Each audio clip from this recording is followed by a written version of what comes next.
മനുഷ്യ മനസാക്ഷിയെ മരവിപ്പിച്ച ക്രൂരത. അന്ധവിശ്വാസത്തിന്റെ പേരിൽ ചോര ചിന്തിയ ഇലന്തൂരിലെ ആ വീട്.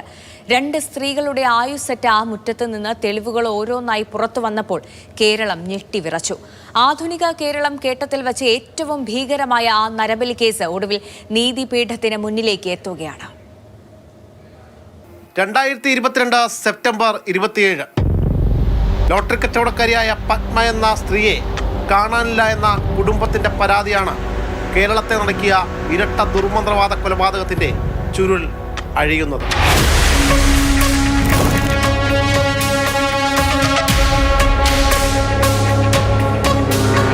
സാധാരണ ഒരു മിസ്സിംഗ് കേസായി കടവന്ത്ര പോലീസ് അന്വേഷണം തുടങ്ങിയ കേസിൽ CCTV ദൃശ്യങ്ങളടക്കം കേന്ദ്രീകരിച്ച് നടത്തിയപ്പോൾ ചെന്നെത്തിയത് മുഹമ്മദ് ഷാഫി എന്ന നരാധമനിലേക്കാണ്. ഇയാളിൽ നിന്നും പിന്നീട് പോലീസ് ചെന്നെത്തിയതാകട്ടെ പത്തനംതിട്ട ഇലന്തൂരിലെ ദമ്പതികളുടെ വീട്ടുമുറ്റത്ത്.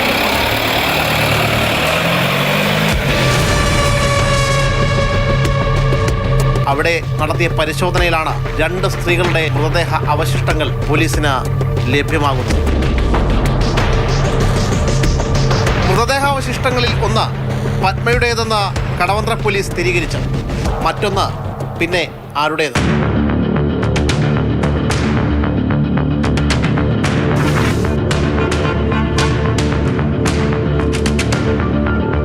അങ്ങനെയാണ് കാലടി സ്വദേശിയായ റോസലിനിലേക്ക് പോലീസ് എത്തുന്നത്. റോസലിനെ കാണാനില്ല എന്ന് നേരത്തെ തന്നെ കാലടി പോലീസിന് പരാതി ലഭിച്ചിരുന്നു. ആ പരാതിയും ഇതിനൊപ്പം അന്വേഷിച്ചു തുടങ്ങി. അങ്ങനെയാണ് ഈ 2 കേസുകളിലും മുഖ്യപ്രതി മുഹമ്മദ് ഷാഫിയും അതോടൊപ്പം തന്നെ ആ ദമ്പതികളായിട്ടുള്ള ലൈലയും ഭഗവത് സിംഗുമാണെന്ന് പോലീസിന് മനസ്സിലായത്. സിനിമയിലെ വില്ലൻ കഥാപാത്രത്തെ പോലെ മുഹമ്മദ് ഷാഫി എന്ന വ്യാജസിദ്ധനായിരുന്നു ഈ കഥയിലെ മാസ്റ്റർ മൈൻഡ്.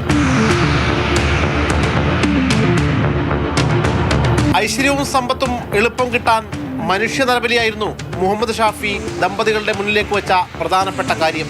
ഇതിനായിട്ട് 2022 ജൂൺ മാസത്തിൽ റോസലിനെയും പിന്നീട് പത്മയെയും ഇലന്തൂരിലെ വീട്ടിലെത്തിച്ച് ക്രൂരമായി ബലാത്സംഗത്തിനിരയാക്കി കൊലപ്പെടുത്തുകയായിരുന്നു. അന്ധവിശ്വാസത്തിന്റെ പേരിൽ നടത്തിയ ഈ കൊലപാതകങ്ങൾ അതിക്രൂരമായിരുന്നു. ഇരകളെ കെട്ടിയിട്ട് പീഡിപ്പിച്ചും ശരീരഭാഗങ്ങൾ മുറിച്ചു മാറ്റിയും നടത്തിയ നരബലി കേരള മനസാക്ഷിയെ മരവിപ്പിച്ചു. കൊലപാതകത്തിന് ശേഷം ശാസ്ത്രീയമായ രീതിയിൽ തെളിവുകൾ നശിപ്പിക്കാനായിരുന്നു പ്രതികളുടെ ശ്രമം. എന്നാൽ കേരള പോലീസിന്റെ തന്ത്രപരമായ ഇടപെടലുകൾ അതോടൊപ്പം തന്നെ ശാസ്ത്രീയമായ രീതിയിലുള്ള അന്വേഷണം പ്രതികളുടെ പ്ലാനുകളെല്ലാം തന്നെ പൊളിച്ചടുക്കി. വിശദമായ അന്വേഷണത്തിന് ശേഷം കേസിലെ കുറ്റപത്രം പോലീസ് സമർപ്പിച്ചപ്പോൾ കേരളം ഒന്നാകെ ഞെട്ടി.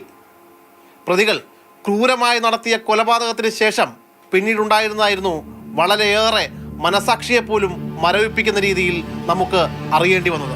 അത് മറ്റൊന്നുമല്ല, മരിച്ച സ്ത്രീകളുടെ ശരീരം ഫ്രീസറിൽ സൂക്ഷിച്ച ശേഷം അത് ഭക്ഷണമാക്കി പാകം ചെയ്ത് കഴിച്ചു എന്ന് പോലും കുറ്റപത്രത്തിൽ നിന്നാണ് കേരളം കേട്ടത്. കേരള മനസാക്ഷി മരവിപ്പിച്ച ക്രൂര കൊലപാതകത്തിൽ 3 പ്രതികളും ഇന്ന് ജയിലിലാണ്.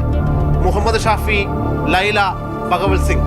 ഇവർ 3 പേർക്കും നാളിതുവരെയായിട്ടും ഒരു പരോൾ പോലും അനുവദിച്ചിട്ടില്ല. നാളെയാണ് കേസിന്റെ വിചാരണയുടെ തുടക്കം. എറണാകുളം 5ാം അഡീഷണൽ സെഷൻസ് കോടതിയിൽ ജഡ്ജ് T. മധുസൂദനാണ് വാദം കേൾക്കുക.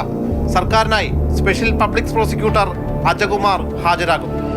അന്ധവിശ്വാസവും ക്രിമിനൽ ബുദ്ധിയും ചേർന്ന ഈ അപൂർവ കേസിൽ വിധി എന്താകുമെന്നാണ് ഇനി ഉറ്റുനോക്കുന്നത്.